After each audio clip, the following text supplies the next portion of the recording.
All right, I see people are rolling in here. We'll wait a few more minutes because we have quite a few signups. Passing 50 now.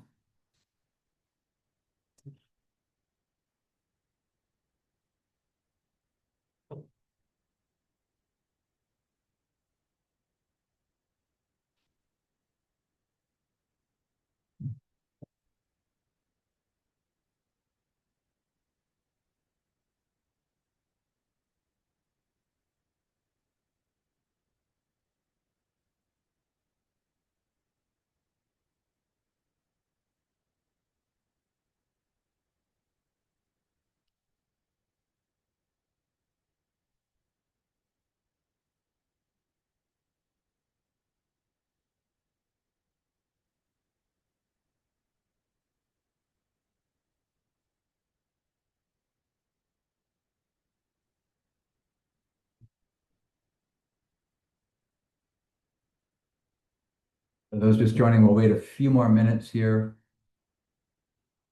to let some late arrivals come in.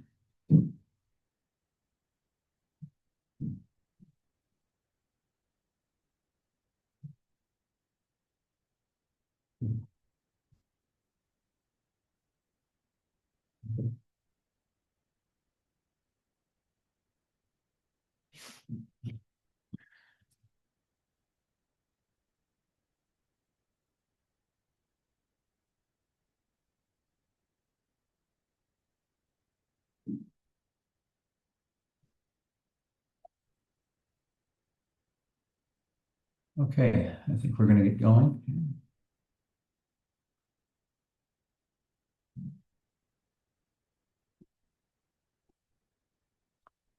Okay, let's go ahead and get going. We have 65 people coming in already. It's growing by the moment, by the second. I'd like to welcome everyone joining from right around the world. My name is Douglas Owen. I'm Secretary General of the BIC, the International Container Bureau. For those who don't know us, we are a nonprofit organization founded in 1933 with a mission to promote safety, security, standardization, and sustainability in the container transportation industry. Like WSC and WWF, we hold NGO observer status at the IMO, also WCO, UN ECOSOC. And we're very excited to be conducting this very first webinar and pleased to see so many people from right around the world joining to learn about this critical sustainability and security topic. And as you will learn from our panelists, I think that the challenge that we're examining today is truly a massive global problem, one that's driving species to extinction, destabilizing ecosystems, impacting economies, and funding organized crime. And the more that I've learned from people like Michelle or from following the IMO e-learning module that you'll learn about today, the more truly horrified that I've become. And the more motivated we've become at BIC to do whatever we can to assist in the effort, starting with shining as much of a spotlight on the issue as we can. But as awful and really horrifying the images are, and as daunting as it is, I am encouraged by a few things, starting with the work of the people we have on our panel today. Michelle Anagnostou for the incredible work she's done in studying the issue and educating the industry and the world about it. You will have already read her very impressive bio, but I'm going to add one recent addition, and I hope you won't mind, Michelle. For her work, Michelle has just been awarded the Governor General's Gold Medal, which is one of the highest academic honors in Canada, which is truly a high honor. Murat Koksal for his dedication and all the work he has been doing with the NCB to develop the smart tools you'll hear about shortly. And finally, my very good friend Lars Kjær, who probably more than anyone that I know has been instrumental in educating carriers about societal issues like this one, and in helping guide industry towards taking positive action. It was Lars who first opened my eyes to the issue, and it was our great pleasure to work with WSC in co-sponsoring, along with WWF, the submission of joint industry guidelines to the IMO last year. And finally, I'm encouraged by the incredible turnout. So we're passing 75 people from right around the world. And I think this shows that this issue touches a nerve for a lot of people. And our hope for today is that everyone walks away a little more knowledgeable about the topic, learns what actions, big or small, they may be able to take, and feels maybe more motivated to help spread the word. So with that, we'll get going. A few words on the format. We'll have two presentations that will last about 35 minutes. We'll then move to a Q&A session. You will remain muted throughout, so please submit your questions via the Q&A button down below and just type your question in. I'll stop talking and hand it over to Michelle now. Thank you, Michelle. Thank you so much, Doug, for that very warm, very kind introduction and for making me blush right at the start of the webinar. Really looking forward to being with you today. Thank you, everyone, for joining us. It's such a pleasure to be speaking about this topic that we're all very passionate about.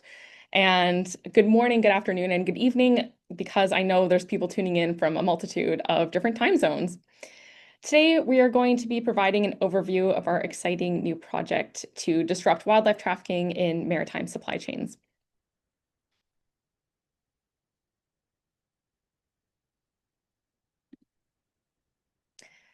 Thank you, Marit.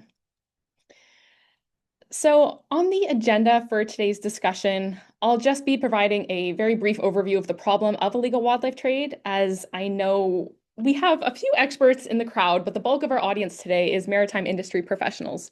So just building some foundational knowledge, making sure we're all on the same page going forward, followed by why it is a big challenge for the maritime industry.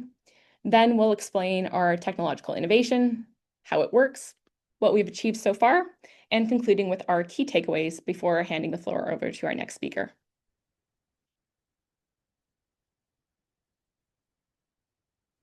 My name is Michelle Ignastu. I'm a research consultant and project lead with WWF on the development of an AI solution for illegal wildlife trade in the maritime sector. And in addition to my WWF work, I am an academic and a Banting postdoctoral fellow at the University of Oxford. So I'm currently based in the UK.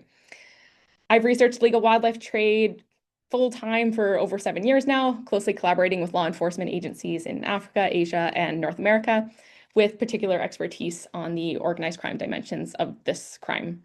And I'm thrilled to be here with my co-presenter and co-project lead, Murat Köksal, who will introduce himself now. Thank you, Michelle. Hello, everyone. I'm Murat Köksal, Director of Cargo Metrics at NCB's New York headquarters.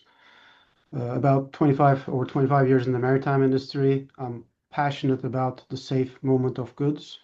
As the project lead at NCB, I'm working with Michelle and WWF on developing this AI-driven initiative to combat illegal wildlife trade in the maritime sector, advancing our mission of safety of life and cargo at sea and environmental protection. I'm excited to be here and contributing to a meaningful change in this role. Thank you. So now I'll provide a quick overview of the topic. Now, since prehistoric times, well before the first civilizations even began to emerge, humanity has been dependent on wildlife trade. The trade in wild plants and animals and fungi has long been a central part to human existence and our intergroup relations. And throughout history, wildlife has been traded for food, for clothing, shelter, medicine, status symbols, even for use in warfare. And even powdered rhino horn, which is an example many of us will be familiar with, it's been used in traditional Asian medicines for over millennia. So, in many cases, wildlife trade has been conducted without serious harm to the natural environment or to people and societies. However, modern illegal wildlife trade has escalated to the point where some researchers have suggested it is, in fact, the costliest form of cross-border trafficking. So, there are so many problems in the world. Why should we care about this one? Well, our current way of overexploitation and overly excessive trade in wildlife is having really complex and extensive impacts. A recent meta-analysis published in Nature found that biodiversity loss was the single greatest global driver of infectious disease outbreaks, an even bigger driver than climate change.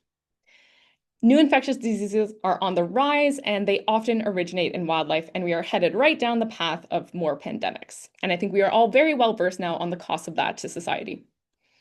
A 2024 global analysis of 230 fish stocks around the world found that the number of collapsed stocks is actually 85% higher than is currently being recognized. Illegal wildlife trade is linked to species extinctions, habitat degradation. It can disturb the very delicate balance of ecosystems, deprive local, often indigenous communities of wildlife resources that they might rely on for subsistence use, cultural use, spiritual values, and economics, such as through tourism. And ultimately, it's become one of the most lucrative of all the illegal trades. It's worth billions of dollars, and that is money that is lost in revenue that governments could have been using to support sustainable development. Now, I can't speak about illegal wildlife trade without first introducing you to our friend pictured here, that is the pangolin.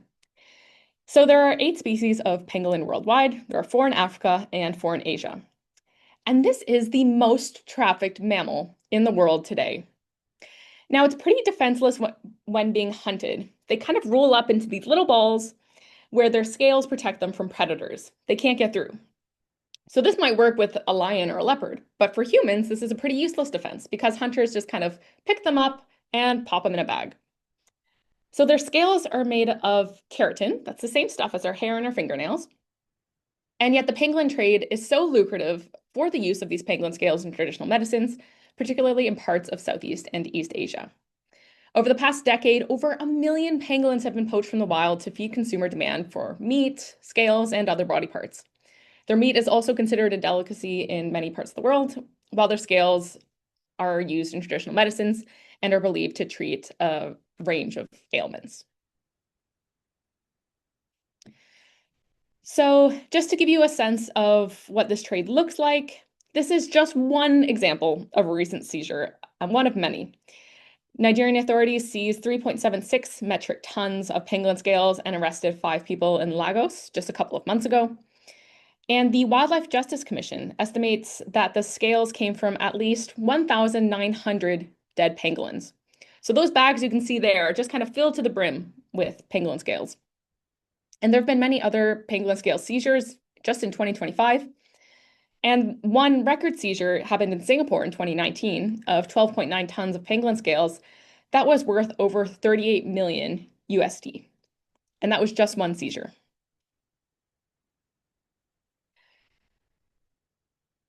For wildlife trafficking trends, there's a few things to note here. So when I say things like wildlife crime, poaching, wildlife trafficking, what species are coming to mind? And again, this question is not intended for some of the wildlife trafficking experts in the audience, but for a lot of us, we might be thinking something like maybe elephants, tigers, maybe rhinos, sharks, right? Those would be correct. They are commonly known because they are heavily trafficked and they have been for a long time. But in fact, there are thousands and thousands of species of wild plants and animals being trafficked today. And according to the UNODC, it's at least 4,000 in 162 reported countries. So why? Why all the fuss? Why are people even consuming wildlife?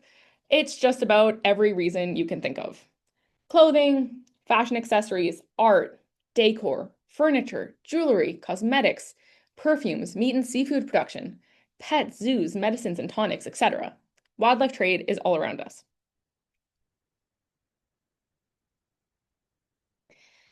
And interestingly, air freight and air passenger are the means of transport that have formed the bulk of seizure records of illegal wildlife trade over the years. However, maritime supply chains play a crucially but detrimentally overlooked role in this trade.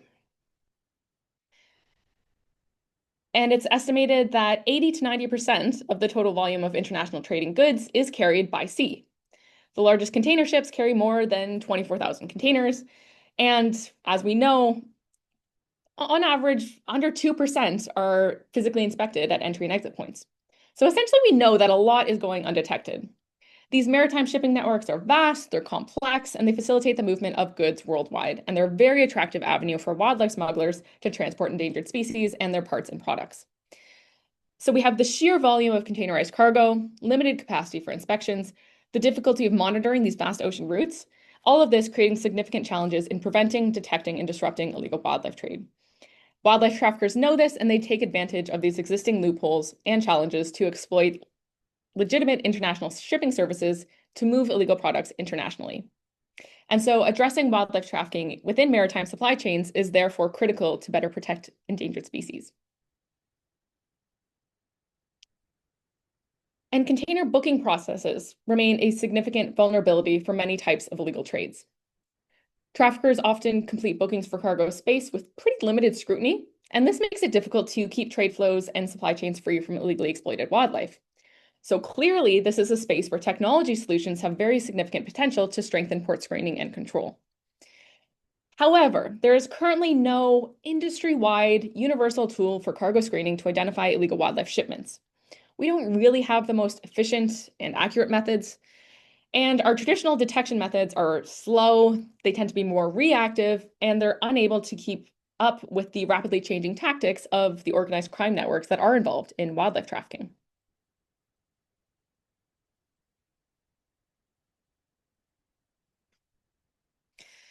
So this project seeks to address this critical gap.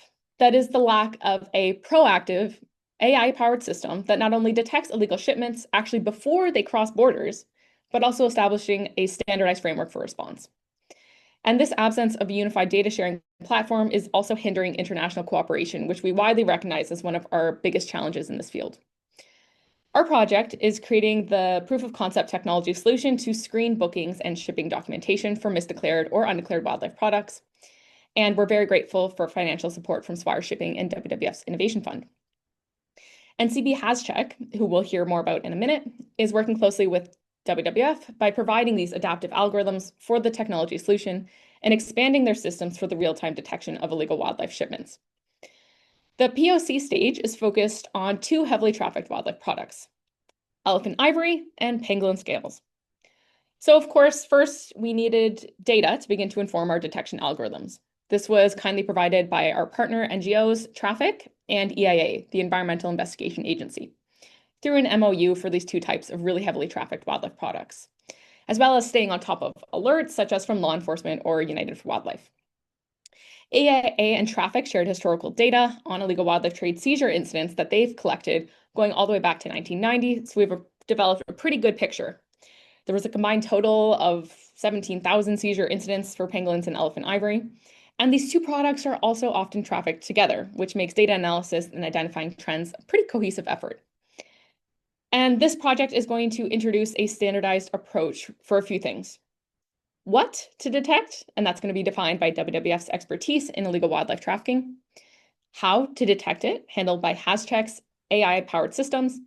And really importantly, when something is detected, creating clear, actionable procedures for law enforcement and carriers to follow. And I will now hand the floor over to Murat.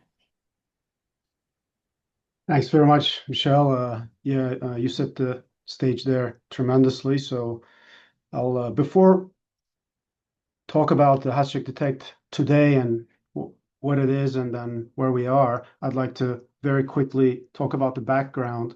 And it actually started with the 2018 Maersk Honam fire, where crew members lost their lives after a fire. And then there was a need for an industry solution with undeclared, misdeclared cargo.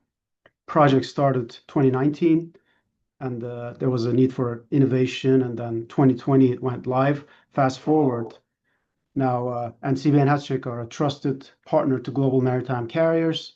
Hazcheck Detect is now screening close to 70% of global container volume for misdeclared, undeclared dangerous goods and wildlife.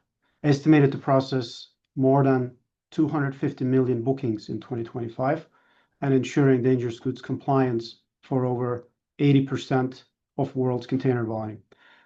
Hazcheck Detect is an API-based integrated cargo screening solution that detects misdeclared and undeclared dangerous goods during transport.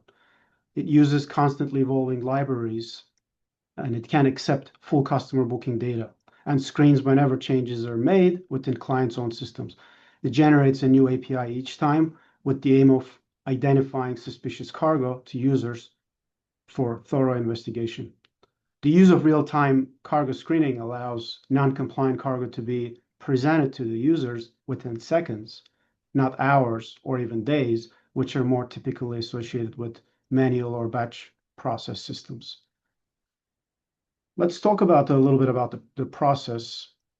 The Hazcheck's approach, is put simply, is to take NCB customers' booking information, screen that against a series of rules, which in this case, this would be rules generated around illegal wildlife trade, and then feed that information back into company systems or Hazcheck's own user interface, which would allow company to interrogate the results that are supplied by the system, then decide their own action on these results.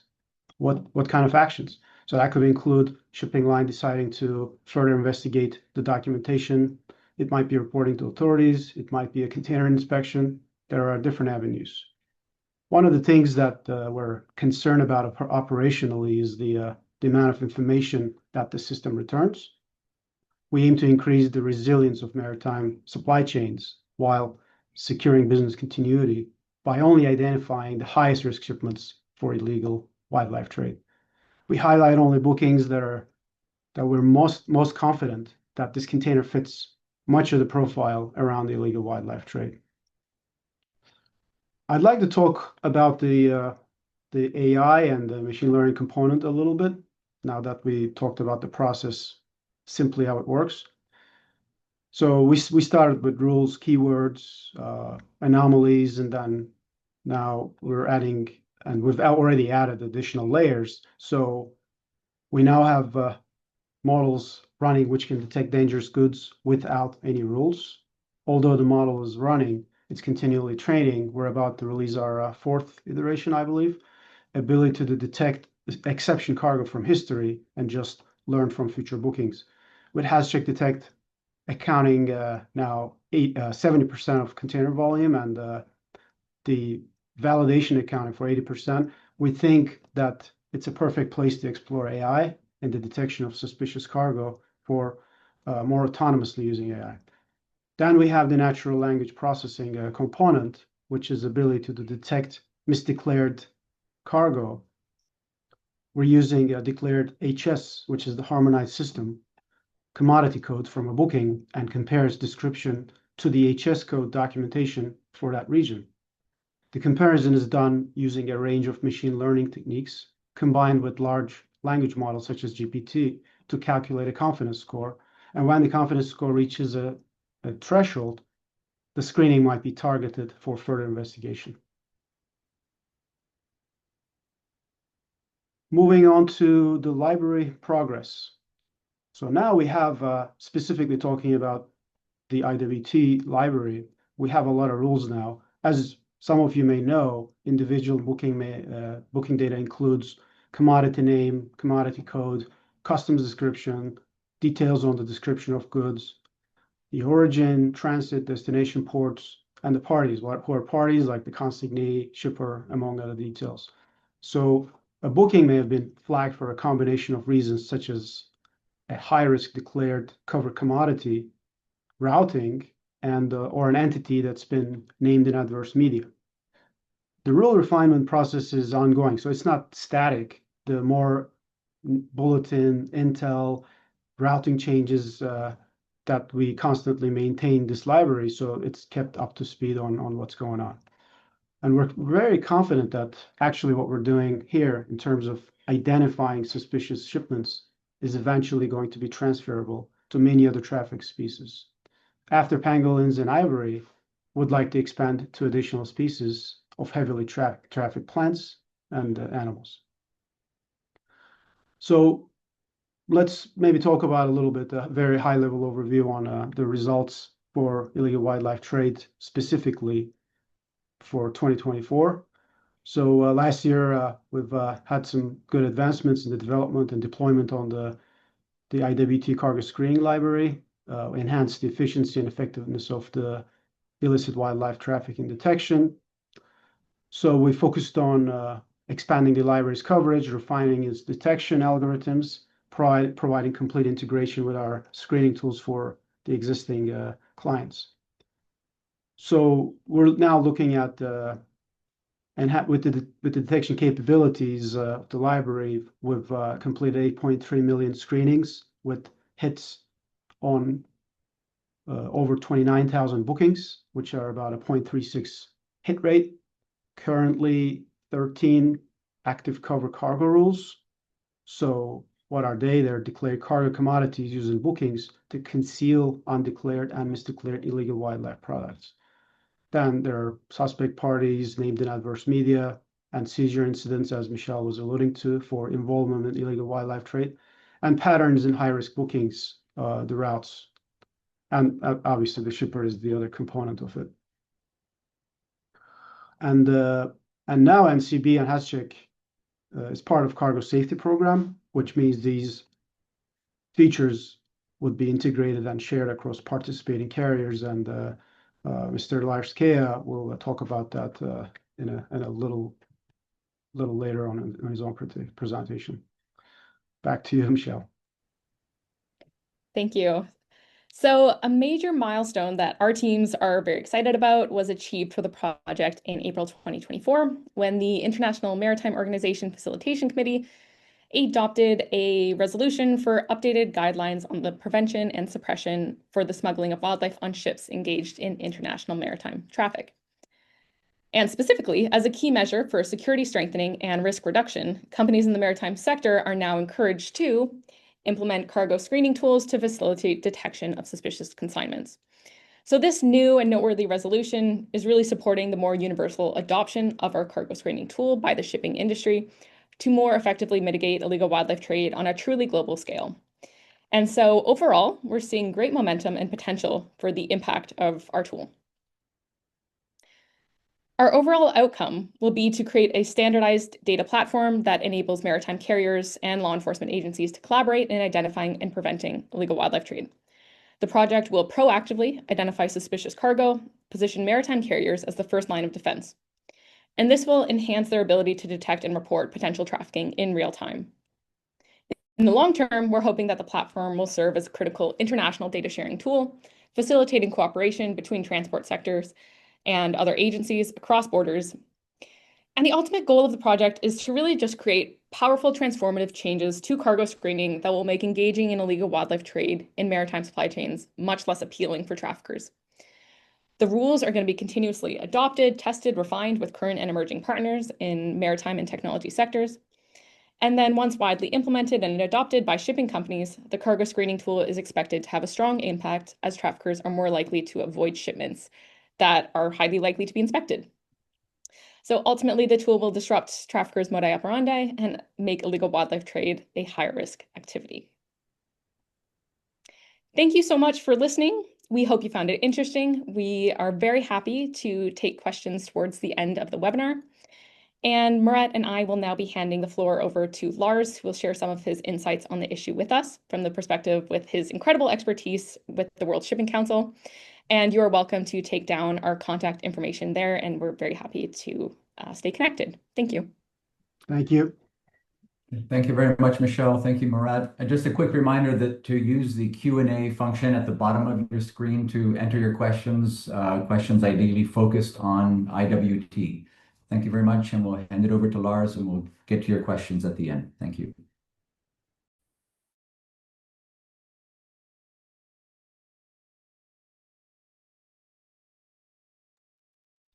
You're muted, Lars.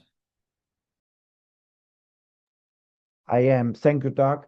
Thank you also to Michelle and Murat for teeing up the issue from a shipping company perspective. I have some technical issues, so Alison of Big has kindly agreed to walk me through the PowerPoint I have prepared.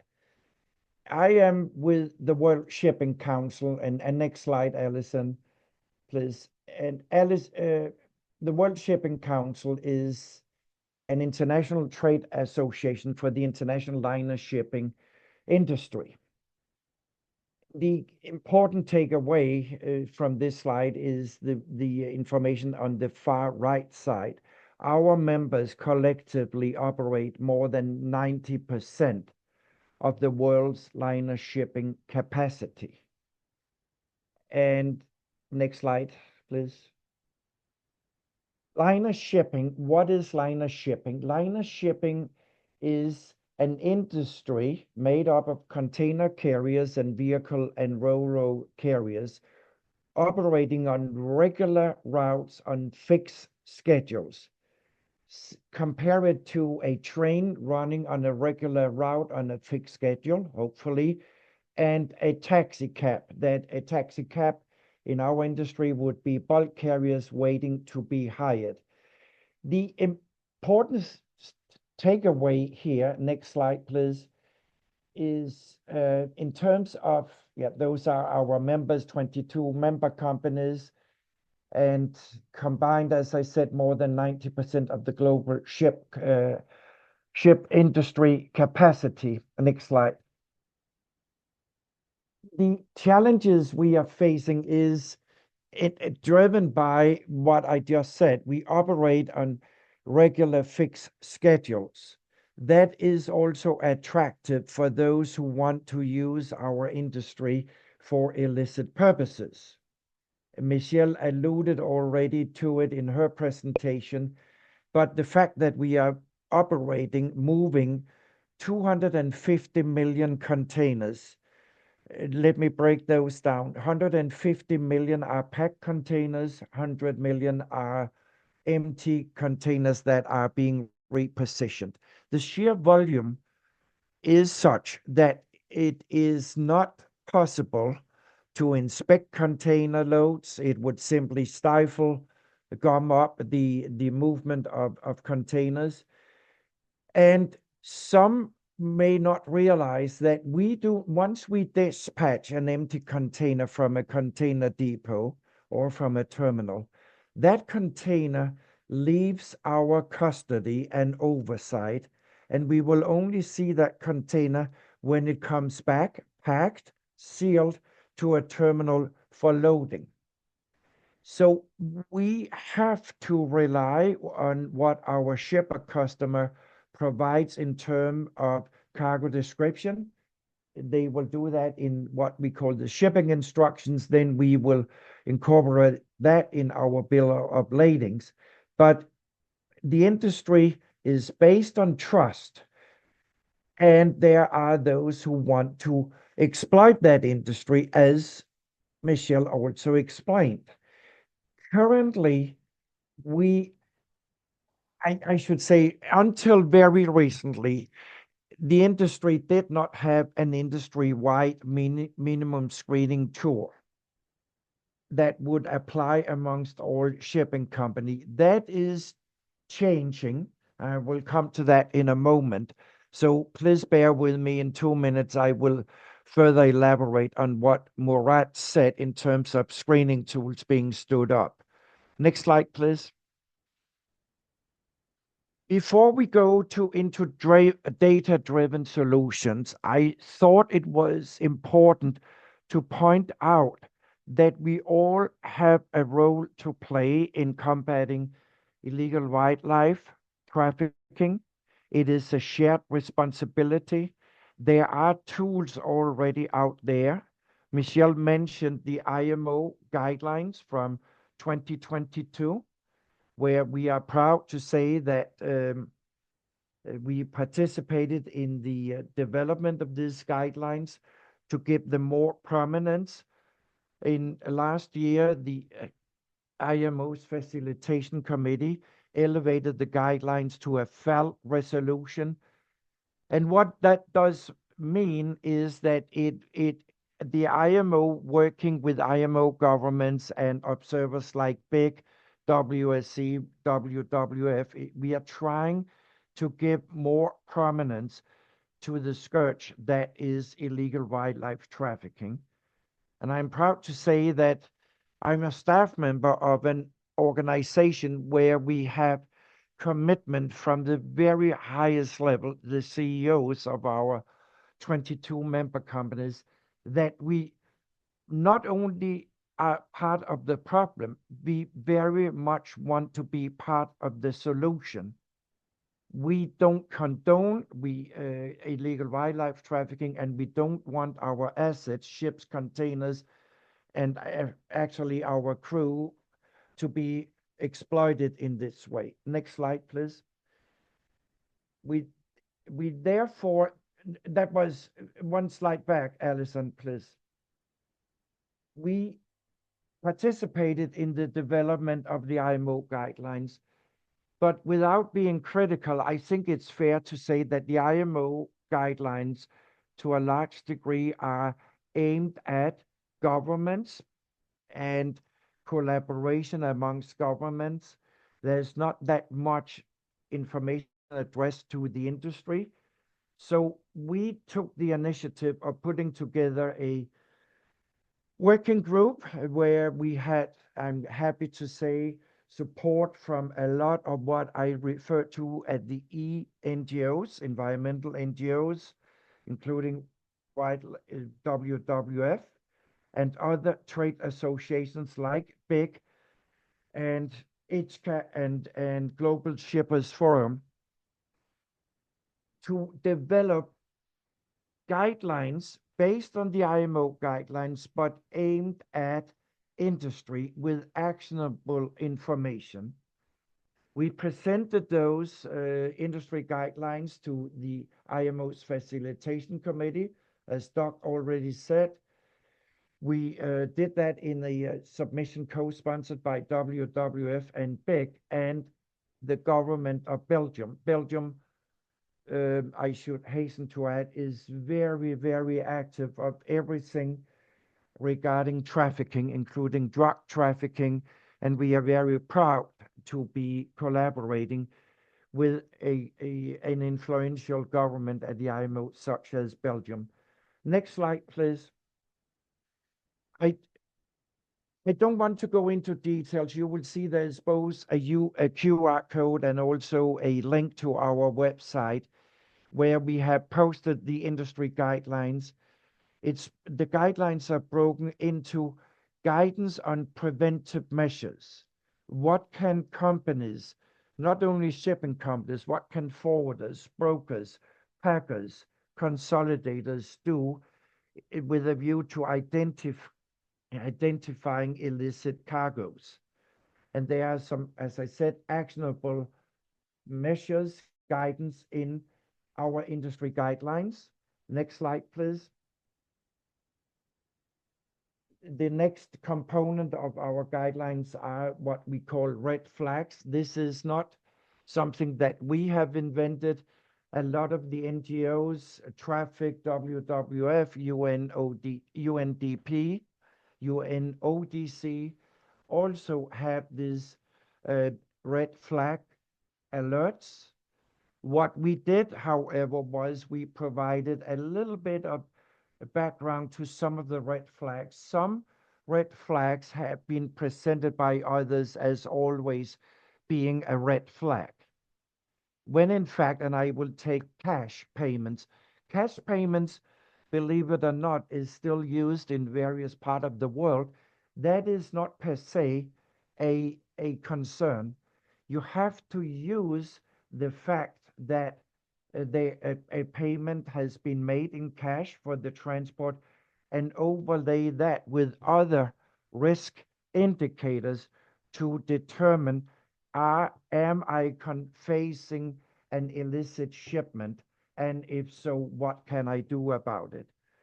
Next slide, please. So we are, as the WSC, I'm very proud to say we are, even though we have done a lot already, we are redoubling our efforts based on instructions from our CEOs. They want us to do more. And here is a list of things we are working on. We are working on other issues, so stay tuned in this space. But one of the things that we are working on, and now I come to what Michelle and Murat was talking about, that is point 5. We are standing up a cargo safety program. In fact, it took effect 29th of May. Next slide will show what it contains right now. And our members have decided, agreed in principle, to integrate the WWF, NCB, illegal wildlife trafficking screening tool into our cargo safety program. The cargo safety program, as of now, is screening for mis- and non-declared dangerous goods. But there is nothing inherently different between screening for mis- and non-declared dangerous goods and mis- and non-declared illegal wildlife trafficking. There are some things we need to change. We need to amend the library that Murat mentioned. Keyword library needs to be calibrated from where we are today, but it's all doable, and we are committed to both an IWT screening tool to our cargo safety program. I have said at the very end on this slide that there are, and I don't want to go into details, it will become too technical, particularly for a non-US audience, but there are some regulatory issues that we as a trade association will need to address before we can go live with the IWT features of the screening tool. But we are committed to do this. And next slide, please. Cargo safety program, Murat already indicated it, but what we are standing up is the first endeavor to create an industry-wide screening tool. What has been a key driver for this? That has frankly been, some of you will be familiar with the term vessel sharing arrangement.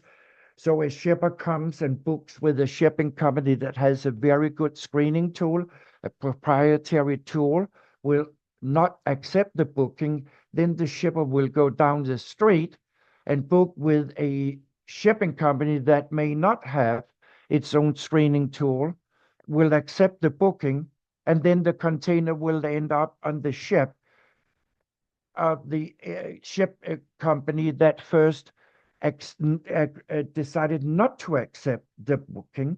That was deemed to be obviously a weakness.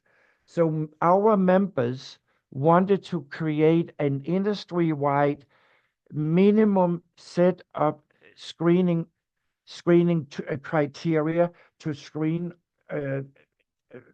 shipments for mis- and non-declared dangerous goods. We selected NCB, and that followed a public request for proposals procedure that we have been very transparent. We also have filed with the U.S. Federal Maritime Commission the contents of the cargo safety program. Next slide, please. We started the cargo safety program on the 29th of May. Currently, we have 11 member companies that have signed up to the program. They represent collectively more than 70% of the global liftings, as we call them, and that translates into approximately 185 million containers of the total 250 million containers that the industry transports annually. I obviously cannot prejudge and preempt what will happen in the future. Suffice it to say that we are optimistic that more of our member companies will sign up so that eventually we will reach a screening of all 250 million containers being moved internationally, globally. We have, for the cargo safety program, implemented tools that are very similar to what Murat described. So, but we have keyword library, we have red flags, alerts to shipping companies that a shipment presented to the carrier may be suspicious in terms of having illicit cargo in it. What I particularly find a very positive step is that we have also added to our cargo safety program an inspection tool. So we have identified and listed 18, 19 criteria for when a inspection is recommended to be undertaken.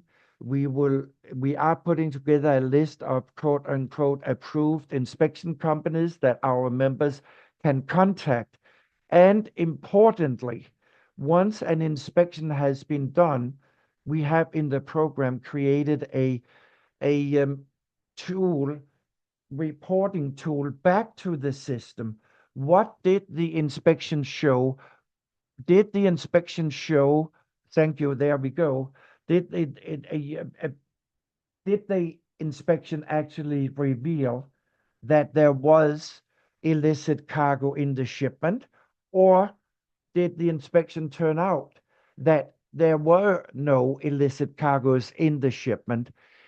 All this, of course, to improve the AI, the machine learning tools that our system is built on, as you know, as Murat explained, and that is a key foundational element of the cargo safety program.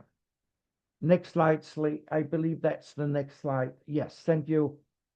There, and I said 10 carriers. Just yesterday, we had the 11th carrier joining. So it is very much a program that is being implemented, that we in the World Shipping Council, we actually are proud of it because we believe that it has a lot of potential, also including illegal wildlife trafficking and possibly other areas of activities. I will leave it at that in the interest of time, Doc, and hand it back to you, please. Thank you very much, Lars, for the presentation. Thank you to you all. We have a few minutes left for some questions. I'll answer a couple that I see in the Q&A. We do intend to make the webinar available, the video of it. So yes, that's the answer to that one, two of the questions. And maybe in the interest of time, Michelle, Murat, maybe you can read the questions directly rather than me reading them to you. We have a couple from Brent and from Judith. Yeah, sure. Thank you, Doug. I can take some of that and then start out. We'll go with the order here. Brent's question. So after a hit is found, and then he was asking if additional commonly used rapid screening techniques for support for the eventual decision to physically inspect. So we're actually now on the side, as Lars alluded to a little bit, on the inspection side. We do also have now a remote inspection element and then some automated workflows. So we're actually now in a place where whenever there's a hit, there could be several different, with just a touch of a button, sending a request, and it could be the local person, or it could be sending them a workflow and then getting them to sort of get engaged and involved in. But then the X-ray and other things, and I know there's several outfits with the sucking the air out.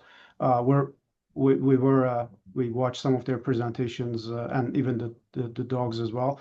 The only I think issue with just those last two are scalability and access. So as far as if we looking at screening millions and then hits and then inspecting them, so we just have to utilize all these things. But yeah, there's a lot of different autonomous inspection, pre-inspection workflows are being worked on already. So hopefully that answers the question. And then the next one, and one other thing, sorry, we would be also certainly open to collaborate with any outfits that'd like to work with us on as a decision maker on these after the hits. If they have any innovative solutions and everything, we're always open for collaboration with that too, if anybody from the audience there. And then the next one, I think, Michelle, would you like to take that on? I mean, I know the answer already, but just Sure, absolutely. First of all, hi, Judith. Great to hear from you. Thank you so much for joining us today. And absolutely very happy to answer your questions. So does your approach or platform differentiate between different species? Yes, absolutely. The carriers are even able to select which library they're interested in if maybe they have a priority. And of course, this is especially important as when we continue to expand to more species, they're going to have very different risk profiles. So that answers that question. Does your approach work equally well for all areas in the world, or are there countries and regions where you don't have enough data yet? So of course, the quality of any AI system hinges on the quality of the data that it's built upon. And naturally, there will inevitably maybe be some gaps in the reporting of seizure incidents and trends. But that's why we are triangulating using multiple sources of data, leveraging WWF's and our partners' networks, including data from law enforcement, to try to overcome that limitation and be as comprehensive as possible. And when we are focused on different species, of course, we are able to concentrate our attention on certain regions of the world that we know are high risk and, of course, range states. So we are cognizant of that and trying to be as comprehensive as possible. And what challenges are you anticipating? As Lars alluded to, there are indeed some regulatory challenges, but another one is awareness in industry. And so if I may take this opportunity to just plug one fantastic resource, this is a great opportunity to direct people's attention to it. And that is that IMO launched an e-learning course on illegal wildlife trade last year for maritime industry professionals. It was developed by the International Maritime Organization, World Maritime University, and WWF. And it's a virtual introductory course with 5 modules designed to enhance awareness of the issue of wildlife trafficking in the maritime sector, key concepts, concealment methods, red flag indicators, and the possible measures that different actors in the maritime supply chain can take to help stop this illegal trade. And so we think that it offers a pretty flexible, accessible, and effective training approach to all stakeholders within the global maritime supply chain, self-paced, targeted towards a pretty broad audience, and free. So it has animated lessons and quizzes and interactive aspects. And so we can share the link with everyone, and that's how we're aiming to address some of the awareness challenges. Thanks, Judith. If I may just add on the data part of it a little bit, just to maybe clarify, there could be some more question marks.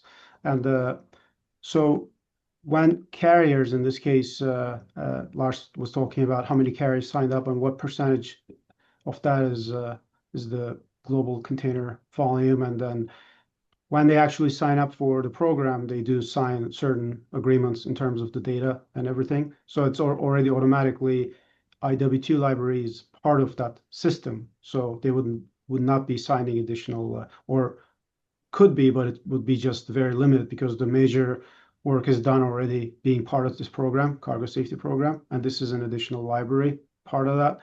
And but as most of you know, regards to data security and sharing, many of those barriers are applied to cargo screening in general, not IWT, and would be happy to address on a case-by-case basis.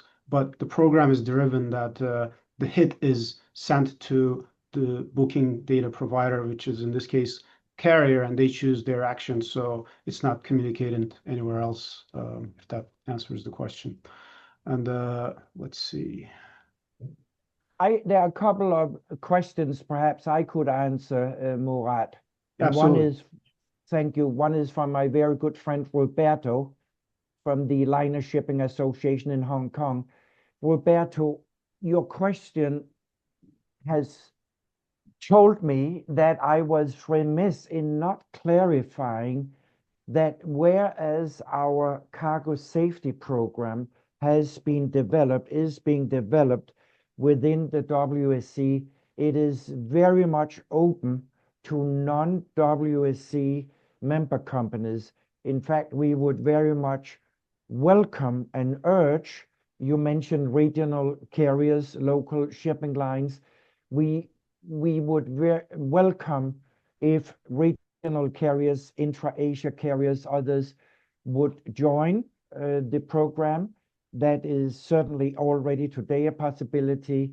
And when we start up the addition of an illegal wildlife trafficking tool to the screening tool, we will also welcome non-WSC member companies to participate. Then Siddhartha has asked, are we engaging collaboration? Are we engaging with the countries where wildlife poaching originates? In one of the slides I included in my PowerPoint, I am referring to a program that we hope to stand up with a UNODC in the very near future, that is inspired by a operation we did a couple of years ago with UNODC and World Customs Organization called Operation Tin Can. We will now do an operation focusing on illegal wildlife trafficking from certain countries being shipped via certain transshipment countries into certain recipient countries, and where we will be working with UNODC and the relevant law enforcement, national law enforcement agencies, starting and use that as probably as a proof of concept to how to develop what we in the World Shipping Council are referring to as public-private partnerships. We are doing several right now as we speak in the drug area. They have proven to be very successful, and we want to broaden that partnership model to illegal wildlife trafficking. With that, Doc, maybe back to you, if I may. Yeah, I think we are coming up on the 1 hour, but if I see a couple more, if you could maybe provide a couple of brief answers to the last few questions. Sure, I'll perhaps maybe take one of them, Doug. Question from Jake Milton. Do you plan for Hazcheck to be available in companies and NGOs aside from shipping companies who are involved in the IWT space? It is available right now, and post-webinar, I'm sure some details will come out, and then we'll include a flyer, some details, so that you'll get the information you need from there. Then, as far as the data side, let me see. Would you like to take on Jennifer's question, Michelle? Of course, because it's Jennifer. Hi, Jennifer. Thanks for joining us. How will you scale this up to different species? How will you prioritize this? Fantastic question. Yes, we would like to prioritize species that are heavily trafficked, that we know are heavily trafficked, particularly in the maritime sector. And so not necessarily prioritizing by geographic region, but prioritized by threat level. So yes, we are looking to expand to more timber, non-timber plants, and we would also be very interested in expanding to more marine species as well going forward. And can this be aligned to WSC's vision and include donkey skins in your next phase? Would Lars like to answer that about WSC's vision? I would answer in the following way. We already have WSC member companies publicly announcing a no carriage policy vis-a-vis donkey skins. What we are planning on, and with the active involvement and guidance by Jennifer Cross is, I can officially announce, a consultant to the World Shipping Council on illegal wildlife trafficking. We have a lot of ideas Jennifer has regarding donkey skins.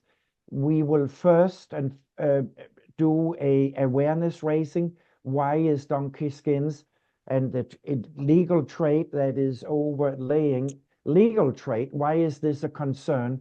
So we will be launching an awareness raising amongst our members, and then gradually develop policies regarding the carriage of donkey skins, subject of course to the support and engagement of our member companies. We are a member-driven organization, but it's teed up, Michelle, as one of the issues we will further develop within the World Shipping Council. I'll maybe very quickly take on really quickly the other two questions, and I think we can wrap it.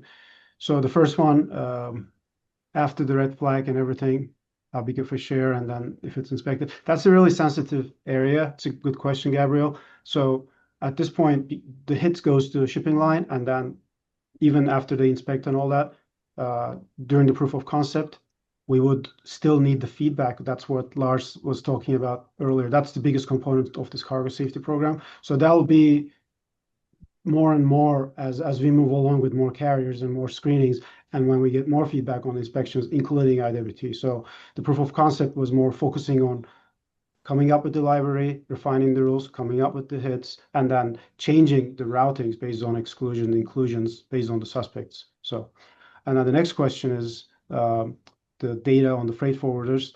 So right now, the entire bookings for the carriers, if a carrier opts in, they send their booking data for worldwide, all their bookings, right? So that may include the freight forwarders they work with, but individually, whether or not if this library works with freight forwarded data, absolutely, it would work as well, separately, standalone. Thank you very much, Murat, Michelle, Lars, panelists, for this fantastic all these presentations, all of the answers to the questions. Thank you to the attendees for all of your great questions and for being here. Michelle mentioned the resource provided by the IMO, which is free, which Michelle, I'm up to, I think, module 2.4 on, and I can attest it really is a great resource. And we're going to actually play the promotional video for that so you can get a flavor of what that is. We'll close out with a video, and so we'll say goodbye here, and you can watch this, and we'll hope to see you next time. And please do provide feedback. You'll receive a questionnaire about today's session. Thanks very much. Hopefully we can share that video now.